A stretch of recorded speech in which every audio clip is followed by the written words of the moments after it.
Mesdames, Messieurs, bonjour. Très heureux de vous retrouver ici en direct du Salon des maires à la Porte de Versailles de Paris. Alors, comment maîtriser le développement des ENR, des énergies renouvelables, sur son territoire? C'est le thème de cette émission.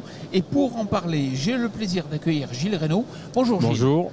Vous êtes vice-président de la communauté de communes du Haut-Limousin en marche. Et à ma gauche, Géraldine Lechenot. Bonjour.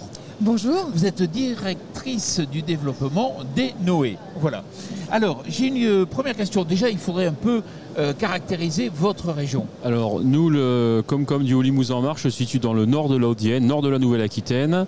Grand territoire, 140 000 hectares, 40 communes, peu densément peuplées, principalement agricoles avec un tout petit peu d'industrie.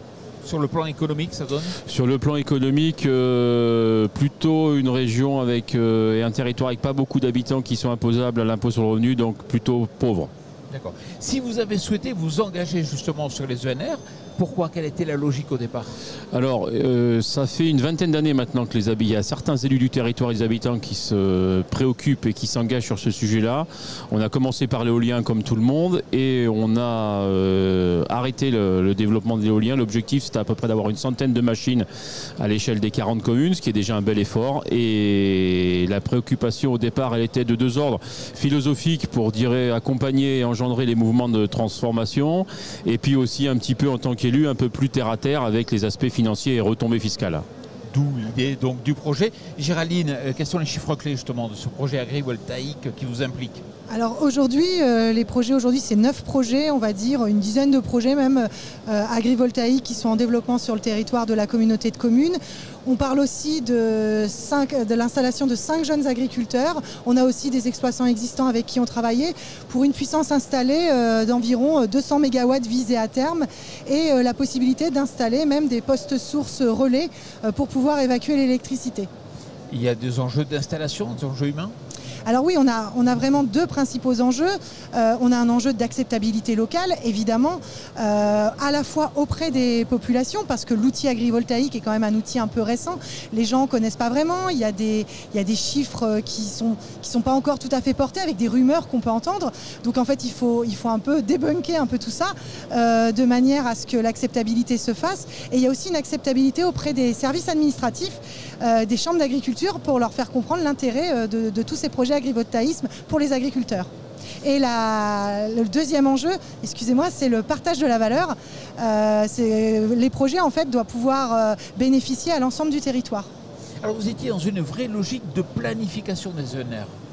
Alors c'est vrai que le territoire, on s'est emparé du sujet ENR un peu avant les autres territoires de Nouvelle-Aquitaine et même en France, et on s'est très vite aperçu qu'il fallait déjà, pour que les solutions qu'on nous propose nous conviennent, peut-être les initier, et en tout cas être force de proposition dans tout ce qu'on avait besoin pour développer des ENR.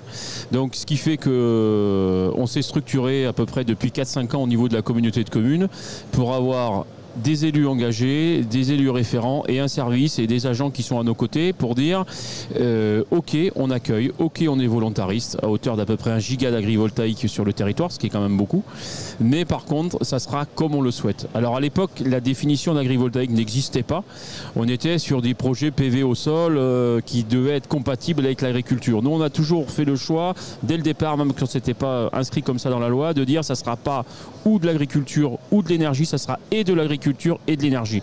Parce qu'on a à cœur de participer à la décarbonation, mais aussi à cœur de sauver nos filières agricoles d'élevage qui sont en danger, alors qu'ils laissent de l'opportunité aux énergies pour se développer, mais qui ont besoin aussi des projets ENR pour pouvoir se maintenir et pour pouvoir se développer. C'est vrai qu'il y a de véritables enjeux en fait pour le territoire, là derrière. C'est important et structurant. Alors, Gilles, vous allez travailler avec un pool de partenaires. Pour vous, comment il faut faire? C'est quoi le vademecum? Il faut travailler en transparence? Alors, on n'a pas fait le choix, comme certains, d'avoir un développeur unique, parce que le projet du territoire est tellement ambitieux que ça nous paraissait peut-être un peu compliqué et un peu risqué. Donc du coup, on accueille tous les développeurs qui ont une philosophie de développement qui est comparable et acceptable, en tout cas en phase avec ce qu'on attend, c'est-à-dire des projets acceptés par l'échelon communal et validés par les conseils municipaux, des projets qui s'inscrivent s'inscrivent dans notre projet de territoire et qui vont permettre de le financer, et des projets qui se font en étroite collaboration avec la profession agricole. Dans notre département, la Chambre d'agriculture, représentant la profession agricole, est très engagée sur le sujet. On leur avait proposé au début, demandé de nous faire une charte. Ils ont mis en place un comité ERC qui cadre justement et qui nous assure, nous, la dimension agri du projet énergie.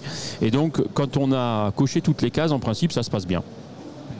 Géraldine, c'est vrai que c'est un engagement quand même sur le long terme, en fait, entre tous les partenaires.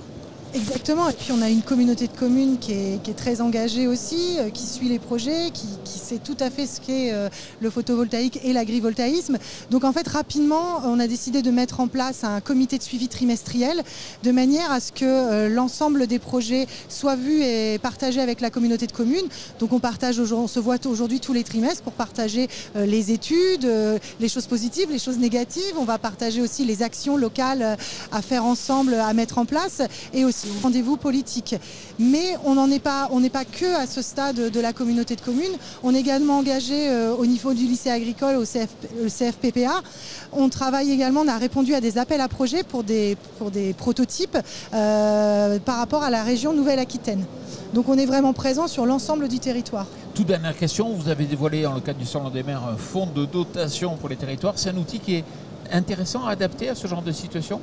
Complètement. Aujourd'hui, le partage de la valeur, il ne doit plus se faire qu'à l'échelle d'un projet. À l'échelle d'un projet, on va avoir évidemment les loyers qui vont aux propriétaires exploitants, il va y avoir les retombées fiscales. On a également dans le cadre de l'agrivoltaïsme tout ce qui va être compensation agricole collective qui va retomber directement dans la filière. Mais on doit également en fait ouvrir ce partage de la valeur à l'ensemble du territoire. Et donc le fonds de dotation, il va permettre de financer des projets qui vont être portés par la collectivité, des projets d'intérêt public au niveau environnemental, mais également sur du paysage, du tourisme. Et ils vont bénéficier à tous et pas aux acteurs qui sont juste autour du projet. Géraldine Lechenot, merci beaucoup. Gilles Reynaud, merci beaucoup d'être venu ici pour nous expliquer un peu comment maîtriser le développement des ENR sur les territoires. Merci à vous. Voilà, et merci à vous. Merci beaucoup.